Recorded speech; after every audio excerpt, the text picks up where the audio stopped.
سورہ رعد آیت نمبر 14۔ اعوذ باللہ من الشیطان الرجیم، بسم اللہ الرحمن الرحیم۔ لہ دعوت الحق والذین یدعون من دونہ لا یستجیبون لهم بشیء إلا كباسط كفيه إلى الماء ليبلغ فاه وما هو ببالغه وما دعاء الكافرين إلا في ضلال۔ پیچھے خلاق کائنات نے دلائل توحید بیان فرمائے، یہاں سے شرک کی تردید ہو رہی ہے، اور شرک کا جو منبع ہے اور شرک کا جو یعنی کہ ان کے نزدیک جو کہ شرک کرتے تھے، اس کا بالکل کہ بیکار ہونا، نکارہ ہونا اللہ تبارک و تعالی نے اس آیہ مبارکہ میں واضح فرمایا۔ میں لہو دعوت الحق، فرمایا کہ اسی کے لیے ہے سچی دعوت۔ یہ ذہن میں رہے، یہاں دعوت کے کئی معنی علماء نے مراد لیے ہیں۔ میں کہ لہو دعوت، یہ پہلے یہ مسئلہ ذہن میں رہے کہ یہاں دعوت اور حق جو ہے اس کا باہمی تعلق جو ہے وہ مرکب توصیفی والا ہے، یعنی سچی دعوت، لیکن یہاں پر اس کو اعرابی طور پر اضافت کے ساتھ لایا گیا۔ موصوف کی اضافت جو ہے وہ صفت کی طرف ہو رہی ہے، یعنی دعوت الحق، یعنی الدعوت الحق، کیونکہ موصوف اور صفت جو ہیں دونوں کا اعراب ایک ہوتا ہے۔ یہاں پر دعوت کو چونکہ موصوف تھا، اس کو نکرہ رکھ کے اس کو حق کی طرف مضاف کر دیا گیا۔ رب تبارک و تعالی نے ارشاد فرمایا، اس کا پہلا معنی جو میں آپ کے سامنے رکھنے لگا ہوں وہ ہے دعوت۔ اللہ تعالیٰ کی دعوت جو ہے، اللہ تعالیٰ کی دعوت جو ہے وہ کلمہ طیبہ ہے، کلمہ طیبہ ہے، لا الہ الا اللہ محمد الرسول اللہ، یہ دعوت الی اللہ ہے، یعنی یہ وہ کلمہ ہے جس کے ذریعے بندہ مومن کو پوری دنیا میں جتنے بھی لوگ بستے ہیں سب کو دعوت دی جاتی ہے اسی کلمے کے ذریعے۔ میرے کریم آقا صلی اللہ علیہ وسلم نے دعوت دیتے ہوئے یہی تو فرمایا تھا، من قال لا الہ الا اللہ دخل الجنہ، جو بندہ لا الہ الا اللہ پڑھ لے گا وہ جنت داخل ہوگا۔ ٹھیک ہے نا جی؟ اور یہ ذہن میں رہی، میں نے تفسیر ناموس صحابہ میں اس پر تفصیلاً کلام کیا ہے کہ ہمارے محدثین فرماتے ہیں، علماء فرماتے ہیں کہ یہ جو فرمان ہے آقا علیہ السلام کا، جس نے لا الہ الا اللہ پڑھ لیا وہ جنت جائے گا، تو فرماتے ہیں یہ تب کی بات ہے جب ابھی تک احکامات الہیہ نازل ہی نہیں ہوئے تھے، ابھی تک احکامات الہیہ نازل نہیں ہوئے۔ میرے آقا علیہ السلام نے دعوت دین کے ابتدائی ایام میں یہ فرمایا تھا، میں جو بندہ صرف لا الہ الا اللہ بھی پڑھ لے گا وہ جنت جائے گا۔ فرماتے جیسے جیسے وہ احکامات الہیہ آتے گئے تو بعد میں وہ احکامات بھی لازم ہوتے گئے۔ اب اس وقت کو بندہ یہ کہے کہ صرف کلمہ پڑھنے سے نجات ہو جائے گی تو یہ اس کا کہنا درست نہیں ہے جی۔ اس طرح صرف کلمہ پڑھنے والے، لا الہ الا اللہ پڑھنے والے تو بہت زیادہ لوگ پھرتے ہیں یہاں پہ، جن کو باقی دین کے ساتھ سروکاری کو نہیں۔ تو یہ مسئلہ ذہن میں رہے کہ یہ جو کریم آقا علیہ السلام کا فرمان شریف ہے یہ ابتدائی ایام کا ہے، جس وقت احکامات الہیہ کا بھی نزول نہیں ہوا، تب آقا علیہ السلام نے ارشاد فرمایا جو بندہ صرف اتنا بھی پڑھ لے گا نا وہ بھی جنت جائے گا، کیونکہ اس وقت جو ہے نا ابتدائی ایام تھے، صرف عقیدے کا درست ہو جانا ہی کافی تھا نجات کے لیے جی۔ اللہ اکبر کبیرہ۔ تو رب تبارک و تعالی نے ارشاد فرمایا لہو دعوت الحق، فرمایا کہ اسی کی دعوت جو ہے وہ حق ہے، اسی کی دعوت جو ہے وہ سچ ہے۔ مطلب کیا ہے؟ پوری دنیا کی سب سے بڑی دعوت جو ہے وہ لا الہ الا اللہ والی ہے۔ کون سی دعوت ہے؟ لا الہ الا اللہ والی ہے۔ آج دیکھیں نا، میں اور آپ ہم ذرا غور کریں کہ ہم اس دعوت پہ زور دے رہے ہیں یا باقی دعوتوں پہ زور دے رہے ہیں؟ ہمارا زور جو ہے وہ کس دعوت پر ہے؟ وہ کلمہ طیبہ کی دعوت پر ہے، وہ رجوع الی اللہ والی دعوت پر ہے، وہ انابہ الی اللہ والی دعوت پر ہے، یا کسی اور دعوت پر ہے؟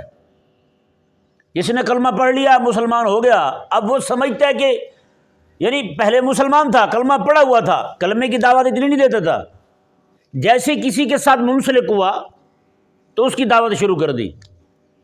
جیسے مثال کے طور پر آپ دیکھیں کتنے سارے تحریکوں کی دعوت دینے والے ہیں، پیروں کی دعوت دینے والے ہیں، اپنے مولویوں کی دعوت دینے والے ہیں، رب تبارک و تعالیٰ کی دعوت دینے والے کتنے لوگ ہیں ہاں جی۔ ساتھ مندر کھڑا ہوا ہے اس کو کبھی دعوت نہیں دیں گے، ساتھ مندر کھڑا ہوا ہے اس کو کبھی دعوت نہیں دیں گے کلمے کی، بھی شرک کر رہے ہو تم، کفر کر رہے ہو تم، کیا کر رہے ہو، چھوڑو اس کو، ایک وحدہ لا شریک ذات جو ہے اس کے ماننے والے بن جاؤ، اس کو دعوت کبھی بھی نہیں دیں گے۔ لیکن ہاں اپنے پیر کی، اپنے دادے کی، اپنے پردادے کی دعوت جو ہے وہ 7 ملکوں دور بھی وہاں بھی پہنچانے کے لیے ہم تیار بیٹھے ہوں، ہے یا نہیں؟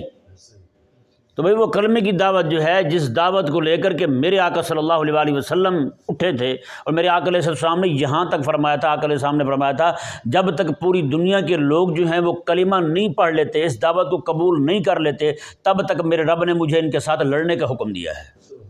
بتائیں، تب تک ان کے ساتھ مجھے لڑنے کا حکم دیا گیا ہے۔ تو حضور فرماتے ہیں میں لڑتا رہوں گا اس دعوت کی خاطر، اور یہی وہ دعوت تھی جس کی خاطر میرے آقا علیہ السلام نے مکہ مکرمہ میں تکلیفیں اٹھائیں، یہی وہ دعوت تھی جس دعوت کی خاطر حضرت سمیہ رضی اللہ تعالیٰ عنہ کو شہید کیا گیا۔ اور اس دعوت کی اہمیت کو تو پہچانو، یعنی یہ دعوت جو ہے نئے سرے سے میں مسلمانوں کو دینے کی ضرورت ہے۔ اب نہیں سمجھ آ رہا ہے، مسلمانوں کو یہ دعوت دینے کی ضرورت ہے کلمے کی، دوبارہ سے۔ لا الہ الا اللہ کا معنی کیا ہے بھائی؟ لا الہ الا اللہ، اللہ کے علاوہ کوئی الہ نہیں ہے، تو مطلب کیا ہے؟ اللہ کے علاوہ الہ کوئی نہیں ہے، عبادت کے لائق کوئی نہیں ہے، حاکم کوئی اور ہو سکتا ہے اللہ تعالیٰ کے علاوہ؟ تو کیا مطلب ہے؟ پھر تو ہم نے دعوت سمجھی نہیں۔ اللہ تعالیٰ کے علاوہ الہ کوئی نہیں تو ہم نے مطاع کیوں مان لیا اللہ تعالیٰ کے علاوہ؟ جب الہ اللہ تبارک و تعالیٰ ہے تو حکومت اسی کی ہوگی، جب الہ اللہ تبارک و تعالیٰ ہے تو اطاعت اسی کی ہوگی، جب الہ اللہ تبارک و تعالیٰ ہے تو تعلیم اسی کی ہوگی۔ آج رب تبارک و تعالیٰ کی دی ہوئی تعلیم قرآن جو ہے وہ تو ثانوی حیثیت رکھتا ہے۔ رب تبارک و تعالیٰ کا دیا ہوا نظام خلافت، نظام حکومت، نظام قرآن جو ہے وہ تو کہیں پوری دنیا میں دکھائی نہیں دے رہا۔ تو پھر بتائیں اس وقت ضرورت لا الہ الا اللہ کی ہے یا نہیں؟ سب سے زیادہ ضرورت جو ہے وہ اس وقت کلمہ طیبہ لا الہ الا اللہ، یہ وہ دعوت ہے، لہو دعوت الحق، جس کا اللہ تبارک و تعالیٰ نے جس دعوت کو ٹائٹل اور عنوان یہ دیا ہے وہ لہو دعوت الحق، میں سب سے سچی دعوت کوئی ہے تو وہ کلمہ طیبہ کی ہے، اور وہ اللہ تبارک و تعالیٰ کی دی ہوئی دعوت ہے، جس دعوت کو دینے کے لیے خلاق کائنات نے سارے نبیوں کے امام کو بھیجا، ہاں جی، اور اپنے حبیب کو بھیجا رب تبارک و تعالیٰ نے۔ وہ دعوت کتنی عظیم دعوت ہوگی، آج اسی دعوت سے بے وفائی برت رہے ہیں ہم لوگ، آج اسی دعوت کو ہم چھوڑے بیٹھے ہیں۔ نہیں سمجھ آ رہا مسئلہ؟ فلاں مبلغین، فلاں مبلغین، فلاں جماعت کے مبلغین، بھی فلاں جماعتوں کے مبلغین تو ہیں، اپنی جماعت کے لیے تو کر رہے ہیں، تحریکوں کے لیے کر رہے ہیں، ہاں جی، اپنے پیروں کے لیے کر رہے ہیں، اپنے من پسند مولویوں کے لیے کر رہے ہیں، رب تبارک و تعالیٰ کے دین کے لیے کتنا کر رہے ہیں؟ جی آج بھی آپ دیکھ لیں کسی مولوی کے خلاف بات ہو جائے تو اس کے دفاع کے لیے کتنے لوگ باہر آ جاتے ہیں، اور پوری دنیا سے رب تبارک و تعالیٰ کی یہ دعوت جو ہے یہ بالکل جڑ سے اکھیڑ دی گئی ہے۔ کلمہ طیبہ لا الہ الا اللہ تو حاکم اللہ تبارک و تعالیٰ کی، تو پوری دنیا میں اللہ تعالیٰ کی حکومت کہاں قائم ہے؟ اللہ تعالیٰ کی حکومت مطلب تشریعی حکومت کہاں قائم ہے بتائیں؟ تو لا الہ الا اللہ تعلیم اللہ تبارک و تعالیٰ کی، سکھانے والا اللہ تعالیٰ ہے۔ الرحمن علم القرآن، اللہ تعالیٰ نے رحمان نے اپنے محبوب کو قرآن سکھایا، تو تعلیم تو اللہ تعالیٰ کی چلے گی بھائی۔ تو اللہ تعالیٰ کی تعلیم لینے کے لیے ہمارے پاس کتنا وقت ہے؟ کوئی وقت نہیں ہے، سارا وقت جو ہے ہمارا وہ جناب اللہ تعالیٰ کاموں میں بیت جاتا ہے۔ تو پھر دعوت رب تبارک و تعالیٰ کی رہ گئی نا ہم سے، وہ اس دعوت کے لیے کب کھڑے ہوں گے ہم؟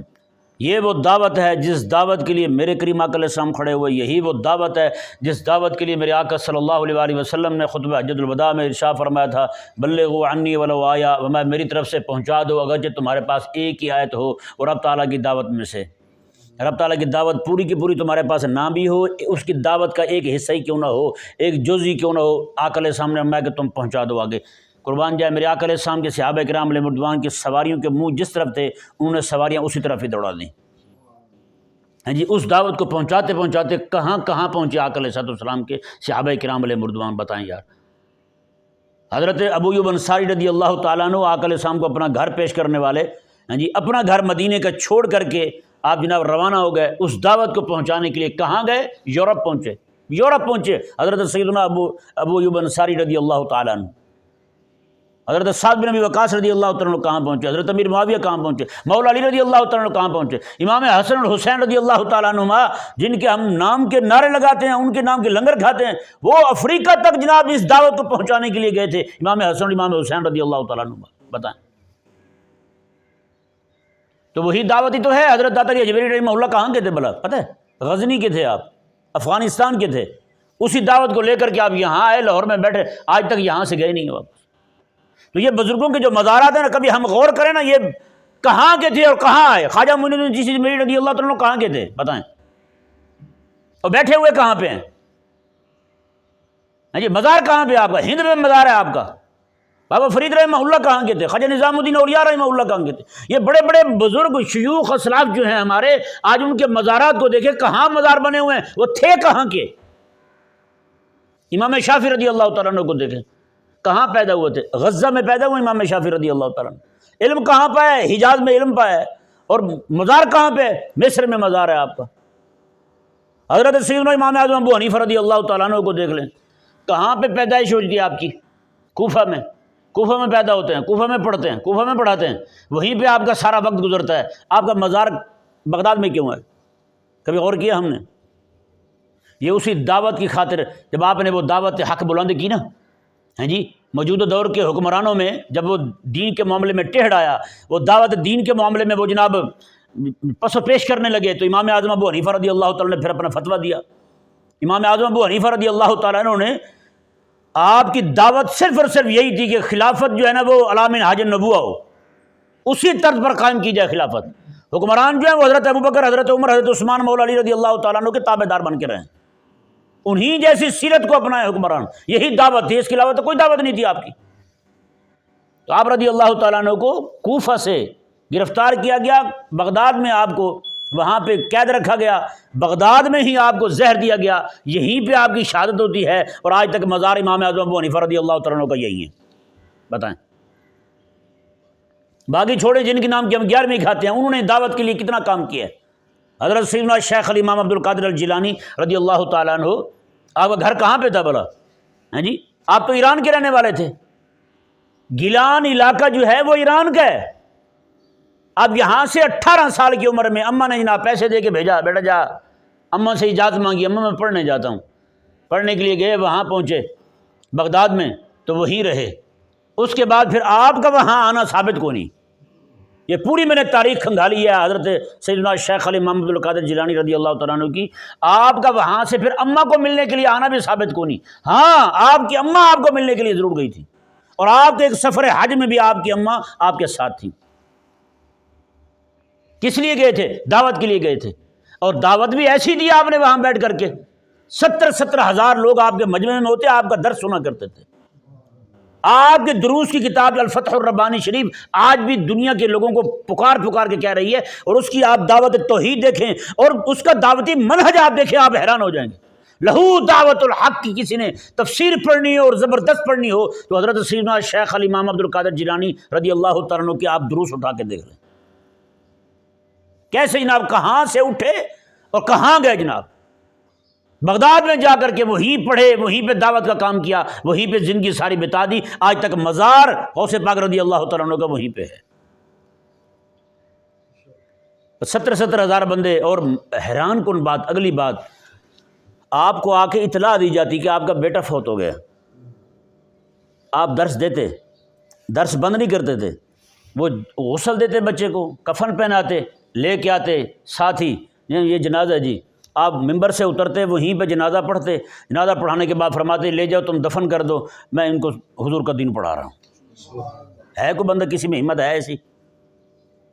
دعوت تو انہوں نے دی ہے۔ پھر حضرت امام ابو یوسف رحمہ اللہ حضرت سیدنا امام اعظم ابو حنیفہ رضی اللہ تعالیٰ عنہ کے پاس پڑھ رہے ہیں، پڑھتے ہوئے کسی نے آ کے کہا آپ کا بیٹا فوت ہو گیا، میں یار اسے غسل دو، کفن دو، جنازہ پڑھو، دفن کر دو۔ انہوں نے کہا آپ کا بیٹا فوت ہو گیا ہے۔ انہوں نے کہا بیٹا فوت ہوا اللہ تعالیٰ اور دے دے گا، میں امام ابو حنیفہ سے سبق پڑھ رہا ہوں، میرے سبق رہ گیا، مجھے کون پڑھائے گا؟ جنہوں نے دعوت کا کام کیا انہوں نے قربانیاں دی ہیں بھائی، ہم سے تو بھائی قربانی نہیں دی جاتی، چھوٹے چھوٹے مسائل کو لے کر کے ہم جناب اتنے بڑا نقصان کر بیٹھتے ہیں۔ ہماری الجھنیں اپنی ہیں، ہمارے مسائل اپنے ہیں، ہماری ٹینشنیں اپنی ہیں، اور وہ ہیں بھی وہی جو صرف دین کی راہ میں رکاوٹ بنتی ہیں اور کسی راہ میں رکاوٹ نہیں بنتی۔ حضرت غوث پاک رضی اللہ تعالیٰ اور کتنے بھائی تھے ہیں جی؟ ابا جی تو وفات پا گئے، اماں اکیلی ہیں، اکیلی اماں نے 18 سالہ بیٹے کو بھیجا ہے۔ یہاں پہ کسی کا بچہ پڑھنے آ جائے ابے کو فکر لگ جاتی ہے، اور میرا بیٹا کام کرے گا، میرا بیٹا پیسے کمائے گا، میرا بیٹا باہر جائے گا۔ اور بھی تو اپنے بیٹے کو دین کے لیے قربان نہیں کر سکتا، تو دین کے لیے وقف نہیں کر سکتا، تو کیا وہ ماں نہیں تھی؟ اس کے تو سر پہ جناب اپنے شوہر کا سایہ کو نہیں۔ امام احمد بن حنبل رضی اللہ تعالیٰ عنہ بھی یتیم تھے، امام احمد بن حنبل رضی اللہ عنہ یتیم ہے، امام بخاری یتیم ہے۔ بڑے بڑے ائمہ کو دیکھیں آپ، جن کی والدہ جو ہیں ان کے دل میں دین کی تڑپ تھی، لہو دعوت الحق ہیں جی، دعوت حق کے لیے جنہوں نے کام کرنا تھا، جن کے دلوں میں یہ تڑپ تھی، اللہ تبارک و تعالیٰ نے پھر نوازا بھی انہوں نے ایسا ہی ہے۔ آج وقت ہی نہیں ہے ہمارے پاس دین پڑھنے کے لیے، بھائی ہمارے پاس وقت ہی نہیں ہے کہ ہم اپنے بچوں کو آقا علیہ السلام کے دین کے لیے بھیج دیں۔ میرا بیٹا جی فلانی تعلیم پائے گا، میرا بیٹا فلاں ملک میں جائے گا، میرا بیٹا MBBS کرے گا، میرا بیٹا فلانا بنے گا، بن جائے گا بھائی فلانا بھائی۔ تو پھر وہ دعوت جو لے کر کے میرے آقا علیہ السلام تشریف لائے ہیں، اس دعوت کو کیا عزت دی ہے ہم نے؟ جس دعوت کے بارے میں رب تبارک و تعالیٰ اس کا تعارف کرواتے ہوئے فرمایا لہو دعوت الحق، میں کہ سب سے سچی دعوت جو ہے وہ تو ہے ہی وہی لہو، جو اسی کی ہے، ان اللہ تبارک و تعالیٰ کی ہے۔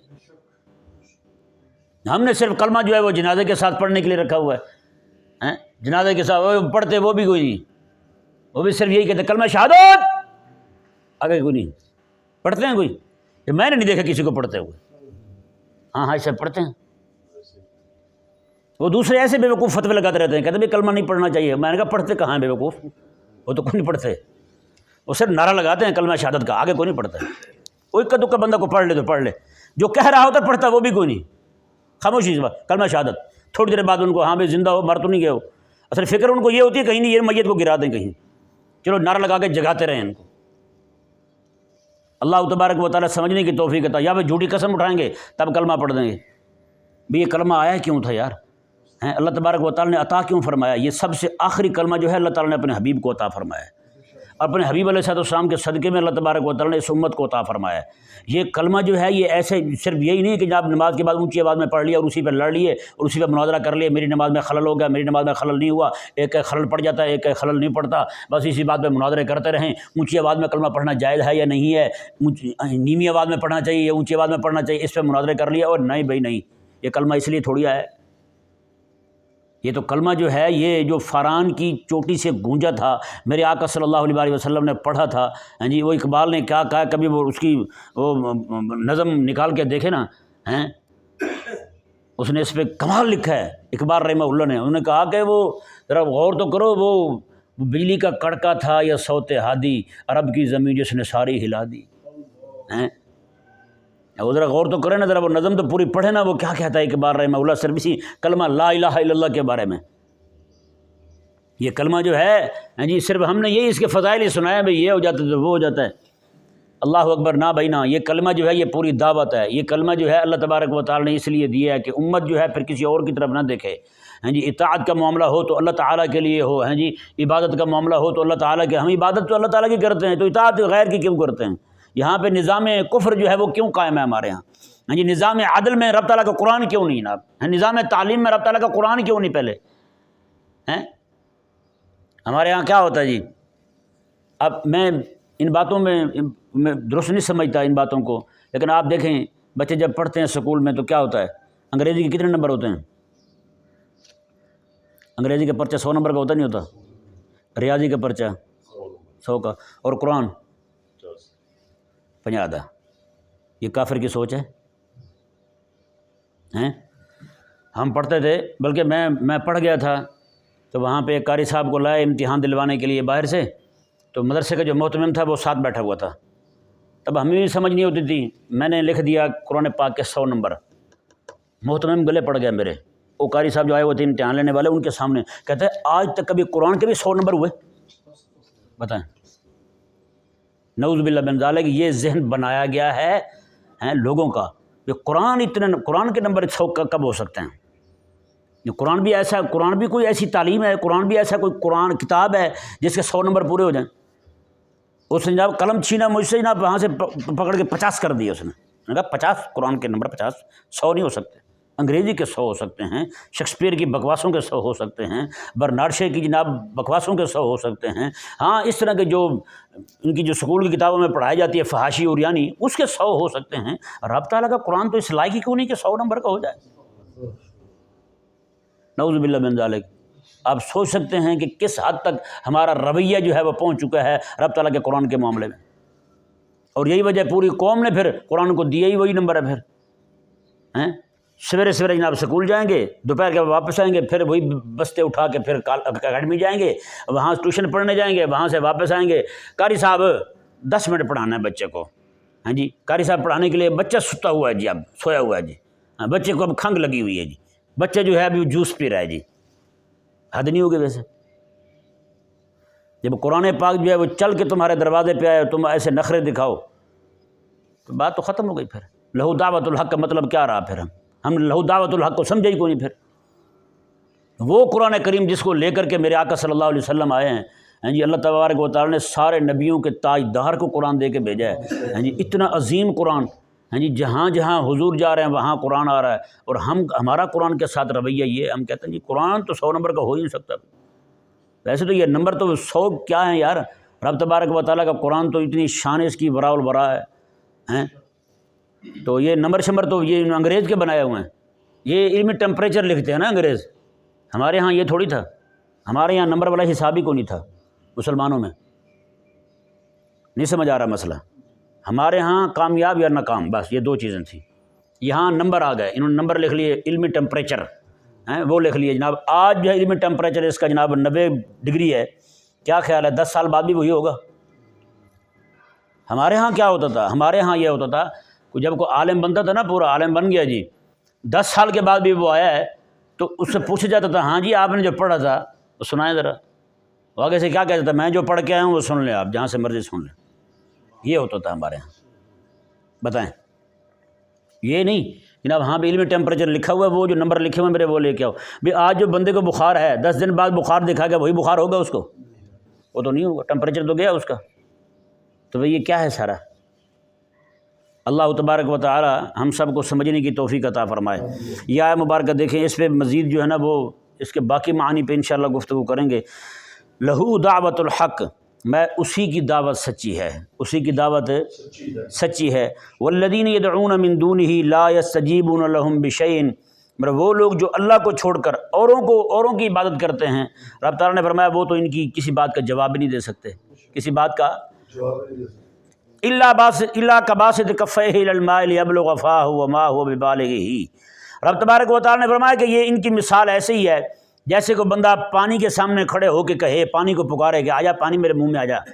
اللہ تبارک و تعالیٰ نے فرمایا کہ وما هو ببالغہ، فرمایا پانی وہ اڑ کے اس کے منہ میں نہیں جاتا، پانی اس کے منہ میں نہیں جاتا۔ میں ان کا حال بھی وہی ہے، وما دعاء الکافرین الا فی ضلال، میں کہ کافروں کی جو دعا ہے الا فی ضلال، وہ گمراہی میں ہی ہے۔ کل انشاءاللہ عز و جل اسے کھولیں گے، اللہ تعالیٰ سمجھنے کی توفیق عطا فرمائے۔